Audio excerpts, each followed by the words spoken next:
어떤 젊은 엄마가 아이를 낳게 되었는데요. 이 아이를 신앙으로 잘 기르고 싶었던 것 같습니다. 갓난아이 때부터 잠을 잘 때마다 이 아이의 손을 잡고 이렇게 기도합니다. 하나님, 우리 아이가 건강하게 또 튼튼하게 지혜롭게 자라게 해주세요. 그 아이가 이제 막 자라서 한 5살이 되었습니다. 여러분, 5살은 어떤 나이입니까? 미운 5살이죠. 엄마의 기도의 제목이 조금씩 바뀌어갑니다. 어떻게 바뀌었을까요? 하나님, 제발 이 아이가 엄마 말 좀 잘 듣게 해주세요. 그렇게 변한 것입니다. 어느 날 어린이집을 다녀온 아이가 집에 돌아오는데 엄마에게 큰 소리를 칩니다. 엄마, 오늘은 내가 엄마 손잡고 기도해 줄게. 엄마가 너무 좋았습니다. 야, 하나님께서 내 기도를 들어주셨구나. 이 아이가 이렇게 신앙적으로 잘 크게 되었구나. 내 말 잘 듣는구나 하고 기대를 하면서 밤에 잠을 자게 되었습니다. 우리 아이가 엄마 손을 꼭 잡고 이렇게 기도합니다. 하나님, 제발 우리 엄마 제 말 좀 잘 듣게 해주세요. 여러분, 우리 아이들도 참 할 말이 많습니다. 단지 자녀다 보니까 할 말을 다 못하는 겁니다. 참 억울함이 있습니다. 답답하기도 합니다. 우리가 정말 우리 아이들의 마음을 좀 더 헤아릴 수 있는 성숙한 부모가 되어야 합니다. 대부분의 부모들은 자녀를 기를 때 어떤 문제가 아주 심각하게 되고 나서야 그때야 뭔가 잘못된 것을 깨닫게 된다고 합니다. 그런데 문제가 생겼다는 것을 깨달을 때는 실은 이미 많이 늦은 거지요. 그때 부모님은 이렇게 변명합니다. 저도 이 아이를 위하여 최선을 다했습니다. 정말 수고했습니다. 눈물을 흘렸습니다. 그리고 기도하면서 키웠습니다. 그렇게 고백합니다. 그런데 이미 그 자녀와의 관계가 너무나 틀어진 것을 우리는 깨닫게 됩니다. 만약 그렇다고 한다면 우리는 부모로서 자기 자신에게 좀 더 정직하게 물어야만 합니다. 그동안 내가 정말 나름대로 최선을 다했고 기도도 했지만 그 자녀를 위한 눈물이 진짜 있었는지를 우리는 돌아보아야 하는 것입니다. 여러분, 눈물이 빠진 수고와 최선은 결국 무너집니다. 사람이 변화되지를 않습니다. 눈물이 마른 기도는 결코 사람을 바꿀 수가 없기 때문입니다. 예수님은 오늘 누가복음 본문에서 이 자리에 있는 우리 모두를 위하여 십자가를 지시고 골고다 언덕을 향하여 올라가셨습니다.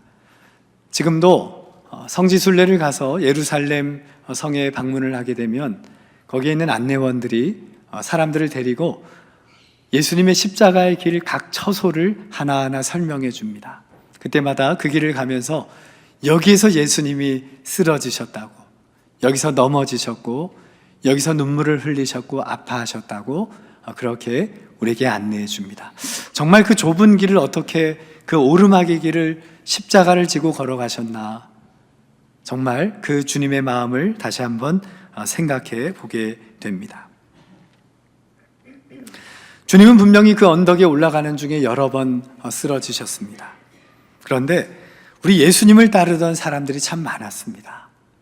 특별히 그 중에 많은 여인들이 예수님을 정말 사모하고 끝까지 예수님의 길을 함께 걸어갑니다. 물론 제자들은 대부분 도망을 갔기 때문에 옆에 없습니다. 끝까지 자리를 지킨 분들이 바로 여성 제자들, 또 여성들이었습니다. 한번 사진을 같이 보실까요?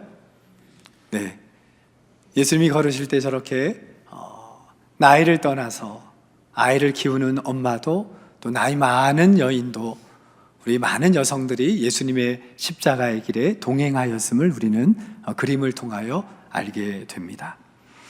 그런데 이 예수님을 따르던 여인들이 얼마나 슬펐을까요? 우리 예수님이 그렇게 고통당하며 걸어가는 모습을 볼 때 우리 옆에 있던 여인들이 큰 눈물을 흘리게 됩니다.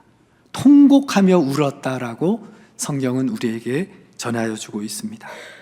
그런데 우리 예수님은 그 여인들을 향하여 나를 위하여 울지 말고 너와 너희의 자녀를 울라라고 말씀하십니다. 오늘 본문 27절, 28절의 말씀 같이 한 목소리로 읽겠습니다.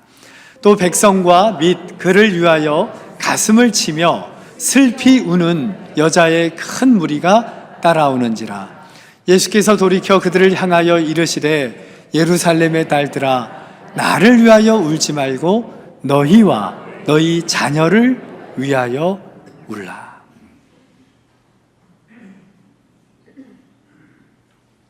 더 이상 나를 위하여 울지 말라는 것입니다. 지금 이 자리에 너희와 너희의 자녀를 위하여 울라라고 주님은 말씀하십니다. 오늘 이 말씀이 부모로서 혹은 조부모로서 혹은 생명을 품고 살아가는 이 자리에 있는 우리 모두에게 주시는 그런 주님의 말씀으로 우리는 이 말씀의 귀를 기울여야 합니다. 여러분, 지금은 어떤 때일까요? 지금은 울 때입니다. 나와 우리의 자녀들을 위하여 우리 모두는 울어야 할 때입니다. 한번 따라 하시겠습니다. 지금은 울 때다. 지금은 울 때입니다. 여러분, 왜 우리가 우리 자녀들을 위하여 울어야 하는 것일까요? 지금 우리 자녀들이 살아갈 세상이 너무나 악해서입니다. 누가복음 19장에 보면 우리 예수님은 예루살렘 성을 향하여 바라보시면서 높은 언덕에서 눈물을 터뜨리십니다. 예루살렘이 이제 곧 당할 어려움을 우리 주님은 이미 내다보셨기 때문입니다. 유대인들은 로마의 지배를 긴 세월 받았습니다. 그런데요, 이 유대인들은 굉장히 독립심이 강합니다. 또한 선민의식이 있었기 때문에 그들은 이 로마의 압제를 그들은 거부하였고 끝까지 싸우게 됩니다. 그들은 끊임없이 로마 제국에 항거하였던 것입니다. 그리고 정말 예수님의 승천 이후에 주 70년, 바로 그때 로마의 황제는 예루살렘 성에 장군 한 명을 보냅니다. 티투스라는 장군입니다. 이 장군은 굉장히 용맹이 넘치는 그러한 황제의 나중에 자리에 오르게 되는 훌륭한 군인이었습니다. 그가 로마의 군인들을 앞세우고 예루살렘 성을 점령하였던 것입니다. 정말 성은 활활 불타버렸습니다. 그리고 모든 예루살렘은 함락되었습니다. 예수님께서 이 장면을 미리 예언하셨는데요, 예수님은 길 위에 돌 하나도 남지 않게 될 것이다 라고 이 상황을 이미 예언하셨습니다. 당시 로마의 군인들은 유대인들의 모든 아이들을 그대로 집어 던져서 죽였다고 합니다. 대부분의 여인들을 강간하여 그들의 소유물로 삼았습니다. 대부분의 남자들을 모두 집단으로 학살하게 되었습니다. 그러니 망한 것입니다. 유대인들은 이제 더 이상 유대 땅에서 살 수 없게 되어서 전 세계로 흩어집니다. 여러분, 이 해가 아까 몇 년이라고 했습니까? AD 70년. 1948년에야 비로소 이스라엘이 그 땅에 돌아오게 됩니다. 여러분, 몇 년간 나라를 잃었습니까? 대략 1900년입니다. 여러분, 유대인들이 지금 그 중동 땅에서 그 크고 깊은 전쟁을 치르는 것 또한 이 역사와 무관한 것이 아닙니다. 우리 예수님은 자신도 십자가의 큰 고통을 느끼고 있었지만, 그러나 장차 유대 땅의 여인들과 그 자녀들이 겪어야 될 어려움을 내다보시면서 십자가를 지고 가는 나를 위하여 울지 말고 지금 너희와 너희 자녀를 위하여 울어야 한다라고 말씀하셨던 것입니다. 오늘 그 주님의 말씀은 오늘 지금 여기에 있는 우리 모두에게 해당되는 말씀입니다. 우리의 믿음의 자녀들이 앞으로 살아갈 세상은 정말 우리가 지금까지 경험했던 것보다, 살아왔던 세상보다 훨씬 더 악하고 어려울 것입니다. 윤리와 도덕의 기준이 형편없이 낮아지고 있습니다. 하나님의 말씀을 대적하는 것이 이제는 일반화되어 갑니다. 우리 자녀들이 살 세상은 영적으로 대단히 황폐한 세상이 바로 그들이 살아갈 세상입니다. 이 사실을 알고 나면 우리가 눈물로 기도하지 않을 수가 없는 것입니다. 부모님들께 제가 한번 묻습니다. 혹시 여러분 자녀가 갑자기 눈을 볼 수 없게 된다면 여러분은 어떡하시겠습니까? 우리는 그 시간 이후에 결코 잠을 들 수가 없을 것입니다. 눈물로 밤을 지새우며 하나님께 간절히 매달려 기도의 자리를 지키게 될 것입니다. 그 부모의 마음이 얼마나 안타깝겠습니까? 이 아이의 눈을 뜨게 해달라고 얼마나 하나님께 간절히 매달리겠습니까? 그 아이가 낫기 위하여 이 세상에서 못할 것이 대체 무엇이 있겠습니까? 하물며 육신의 눈보다도 훨씬 더 중요한 영적인 눈이 멀어져 가는 우리의 자녀를 보면서 우리가 어떻게 눈물로 기도하지 않을 수 있냐는 말씀입니다. 자녀를 위해서 기도하다 보면 참 마음이 답답해집니다. 정말 5년 후, 10년 후, 30년 후 우리 자녀들이 살아갈 세상을 생각해 본다면 정말 암담해지고 참 두렵게 됩니다. 그래도 전에는 세상이 예수님을 믿든 믿지 않든 보편적인 진리가 있다고 그들은 인정해 주었습니다. 사람들이 성경이 말하는 진리를 받아들였던 것입니다. 모든 사람들이 따라야 할 보편적 진리가 이 땅에 있다라고 여겼던 시대였습니다. 그런데 여러분, 지금은 완전히 그것이 무너졌습니다. 더 이상 신은 없는 것입니다. 이제 우리에게 옳고 그른 기준이란 것은 없다는 것입니다. 이제는 내가 옳은 대로, 내 생각대로, 내 판단대로 살아가면 된다. 그것이 진정한 삶이다라고 세상은 우리에게 가르치고 있습니다. 여러분, 이것은 사탄이 너무나 좋아하는 환경입니다. 사탄은 지금의 우리 이 세상의 모습을 보면서 나의 때가 지금이구나, 수천 년 동안 기다려왔던 그 때가 바로 지금이구나, 이 세상을 삼켜버릴, 어두움으로 악한 영으로 삼키고 무너뜨려버릴 저루의 기회구나. 여러분, 그렇게 우리를 노리고 있다는 사실 여러분 꼭 기억하셔야 합니다. 그래서 사탄은 우리 자녀를 유혹할 때 언제나 그 방법을 취합니다. 하나님은 없어. 하나님이 보여? 믿어져? 너의 부모님과 가족들을 보면 그분이 살아계신 것 같아? 그 자녀들에게 이렇게 유혹하는 것입니다. 그러면서 네가 옳은 대로 살면 되는 거야. 너에게 기준이 있는데 너의 마음대로, 너의 계획대로, 너의 욕심대로, 너의 판단대로 살아가면 그것이 이 땅에서의 전부야 라고 사탄은 우리 자녀들을 사로잡고 있는 것입니다. 여러분, 요즘에 믿음의 사람으로 살아가는 자녀들은 세상에서 온갖 조롱을 받으며 살아갑니다. 야, 쟤 지금도 하나님이라는 존재를 믿는데 정말 바보 멍청이구나, 바보구나 놀림을 당하며 우리 자녀들은 그 믿음을 지켜가고 있는 것입니다. 우리 믿는 이들 또한 사회를 혼란시키는 불순분자가 되어서 이 땅을 살아가고 있는 것입니다. 여러분 기억하십시오. 2000년 전 초대교회 때도 그랬습니다. 오늘만 그랬던 것은 결코 아닙니다. 또한 우리 자녀들은 여전히 정신적인 질환이 매우 심각합니다. 그런데 여러분, 이 정신적인 질환은요, 무엇과 매우 깊은 연관이 있는 줄 아십니까? 영적인 문제와 매우 깊은 연관이 있습니다. 우리 자녀들이 정신적인 질환을 앓고 그것이 악화되어가는 가장 큰 원인은 어디에 있을까요? 사람일까요? 학교일까요? 친구들일까요? 아니요. 그 원인은 실은 우리 가정에 깊이 뿌리 박혀 있습니다. 안타깝게도 오늘날 우리의 가정의 끈들이 모두 풀어지고 말았습니다. 가정의 울타리가 날마다 무너지고 있습니다. 깨어진 가정이 너무나 많다 보니 가정이 그 자녀들을 지켜주지 못하는 것입니다. 그들을 묶어주지 못하고 있는 것입니다. 이제 가정에서 겪게 되는 그 끔찍한 일들이 세상에서보다 어쩌면 더 큰 위기로 심각한 문제들을 우리 자녀들에게 일으키고 있는 것이 우리의 모습입니다.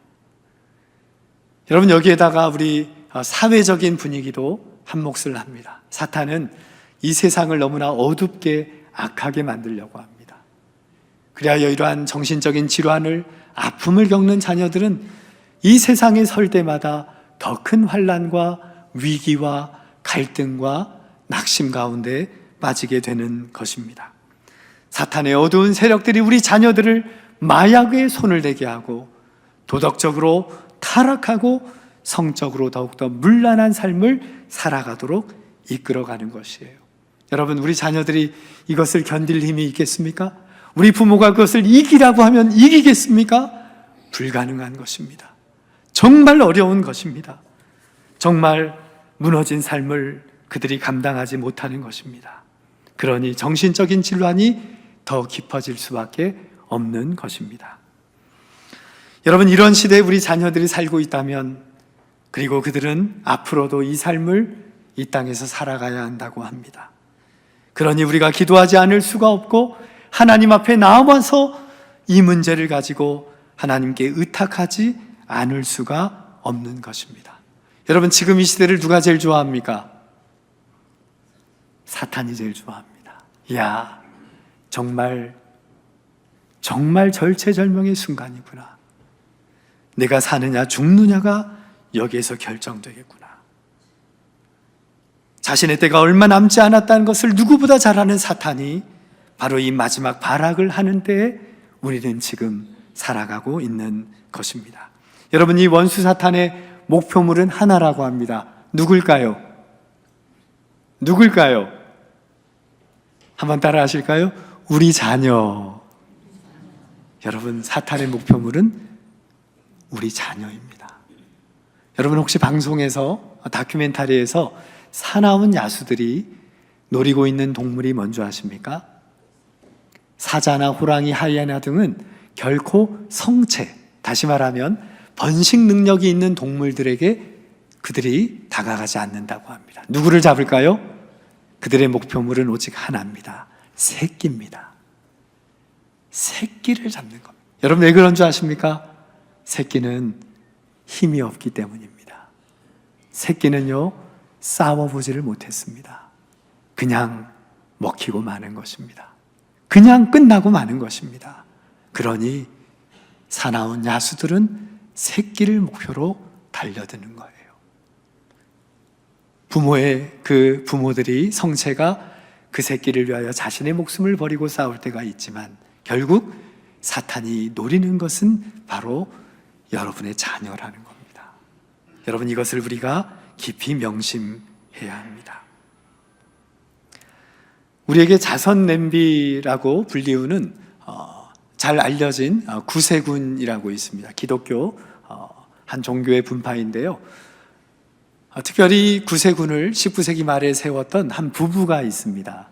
남편의 이름은 윌리엄 부스이고요. 또 그 부인의 이름은 캐서린 부스라고 합니다. 그런데 이 가정에 8명의 자녀가 있었다고 해요. 그런데 특별히 어머니 캐서린 부스는 이 자녀들을 믿음으로 또 잘 양육하고 키웠다고 합니다. 사람들이 너무 궁금한 거예요. 대체 어떻게 당신의 자녀들을 이렇게 훌륭하게 또 믿음으로 잘 키우셨습니까? 그때 우리 캐서린 부스가 이렇게 말합니다. 한번 사진 보여주시면. 우리 한번 캐서린 부스의 말을 우리도 한번 나의 고백으로 한번 고백해 보십시다. 같이 읽습니다. 나는 부모로서 사탄보다 한 발 먼저 우리 아이들의 마음을 주의 마음으로 가르치고 하나님의 사랑으로 아이들의 마음을 지키려고 했습니다. 여러분, 캐서린 부스는 사탄보다 한 발 먼저 자녀들을 가르쳤다는 것입니다. 그러니까 누구랑 싸웠다는 거예요? 사탄과 싸웠다는 겁니다. 나중에 보면 캐서린 부스가 이어서 이런 고백을 합니다. 그 싸움은 치열한 영적인 싸움이었습니다. 자녀 8명을 세상적으로 성공시키고 출세하면 되는 건데 캐서린 부스는 그 싸움을 영적인 싸움으로 이해했던 것입니다. 이 싸움은 육의 싸움이 아니구나. 세상에서 되고 안 되고의 싸움이 아니구나. 어두운 영의 세력과의 싸움이구나. 내가 자녀를 돌보는 일, 내가 자녀를 섬기는 일, 내가 자녀를 위하여 희생하는 일이 치열한 영적인 싸움임을 바라보게 되었던 것입니다. 그래서 그녀는 이렇게 하였다는 거예요. 자녀가 나쁜 말을 배우기 전에 어떤 말을 가르쳤을까요? 어떤 말? 좋은 말을 가르친 거예요. 여러분, 자녀가 나쁜 생각으로 채워지기 전에 어떤 생각을 가르쳤을까요? 좋은 생각을 채워줬던 것입니다. 또한 자녀가 세상의 악한 것들을 경험하기 전에 무엇을 경험하게 했을까요? 하나님의 사랑을 경험하게 했다는 겁니다. 하나님의 은혜 가운데 그 자녀를 채웠다는 거예요. 이러한 치열한 영적인 싸움 가운데 끝까지 하나님께서 붙들어 주셔서 그 자녀들이 여기까지 오게 되었다는 것을 말하고 있습니다. 여러분, 우리 부모는 그저 자녀들 바라보면서 흐뭇해하는 존재가 아닙니다. 잘 키웠네, 됐네, 저 정도면 충분해가 아닙니다. 오늘도 우리의 자녀들은 치열한 영적인 싸움 가운데 사탄의 노림수로 오늘 그곳에 서 있다는 사실, 이것을 기억하시고 날마다 부모로서 치열한 영적 싸움을 싸워가시는 우리 모든 부모님 되시기를 주님의 이름으로 축원합니다. 때론 우리 자녀들이 말이 통하지 않을 때가 있습니다. 참 힘듭니다. 또한 말로 해서 안 될 때가 있습니다. 참 힘듭니다. 말을 듣지 않으려고 할 때가 있습니다. 참 힘듭니다. 그때 우리는 낙심하고 좌절합니다. 그런데 여러분, 이제 여러분 낙심하고 좌절하지 마십시오. 바로 그때가 우리 자신을 돌아보아야 할 때입니다. 한번 여러분 자신을 돌아보십시오. 우리 자녀가 내 말을 듣지 않는다 생각하지 마시고 우리가 하나님의 말씀을 얼마나 안 들었는지를 한번 돌아보십시오. 하나님이 이 길로 가라면 우리는 저 길로 갔어요. 하나님이 요 뒤로 오라면 저 뒤로 갔습니다. 그치요? 우리가 그렇게 말을 안 들었던 거예요. 우리가 하나님의 말에 귀를 기울이지 않고 내 마음대로 살았던 것입니다. 여러분, 그러한 자녀가 있다면 그러한 마음으로 우리가 서야 합니다. 하나님, 제가 그렇게 여기까지 온 것 아닙니까? 우리가 그러한 마음으로 자녀들을 이해할 때 비로소 우리의 자녀들에게 그 살 길이 열리게 되는 것입니다. 그때야 비로소 내가 자녀를 어떻게 도와야 할지를 우리가 비로소 분명히 깨닫게 되는 것입니다. 여러분, 우리 자녀가 우리 부모보다 강할까요? 약할까요? 어떨까요? 등치를 얘기하는 거 아니에요. 등치는 여러분보다 클지 모르지만 우리 자녀들은 정말 약합니다. 우리 자녀들은 정말 수많은 유혹 앞에 날마다 서야 합니다. 그들을 넘어지게 하려는 사탄의 공격이 너무나 드셉니다. 훨씬 더 우리 자녀들이 연약한 우리보다 훨씬 더 심각한 상황에 놓여 있다는 것입니다. 이제 더 이상 우리는 말로 가르치기는 어려운 시대를 살아가고 있습니다. 그렇다면 우리는 우리 자녀들을 어떻게 키워야 할까요? 주님은 그러한 우리를 위하여 십자가에서 우리를 만나 주십니다. 우리가 자녀를 가르치고 돌보고 섬길 수 있는 유일한 길은 바로 우리가 그 주님의 십자가 앞에서 자녀와 만나는 것입니다. 십자가 앞에서 주님과 연결되는 것입니다. 십자가 안에서 주님과 하나가 되는 것, 그것이 바로 우리의 유일한 길입니다. 우리가 자녀와 하나가 되어야만, 그냥 하나 아닙니다. 원래 우리대로는 하나가 안 되는 존재들이 자녀입니다. 주님과 함께 해야만 하나가 되거든요.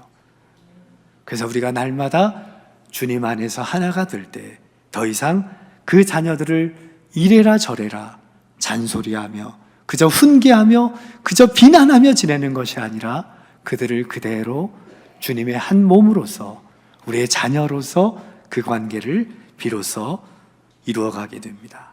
여러분, 말로는 통하지 않습니다. 말로는 사람은 변화되질 않는 것입니다. 우리가 주님 안에서 오직 하나로 연결되어야만 그 모든 것이 이루어집니다. 제가 이번 명절 때 특별히 자녀들과 참 오랜만에 수년 만에 명절을 함께 보내게 되었습니다. 우리 자녀들 사는 게 만만치가 않잖아요. 이번에 함께 하게 되는데 그러면서 우리 친지들 또 지인들 또 동료들 가정들과 계속해서 만나는 시간들을 풍성히 갖게 되었습니다.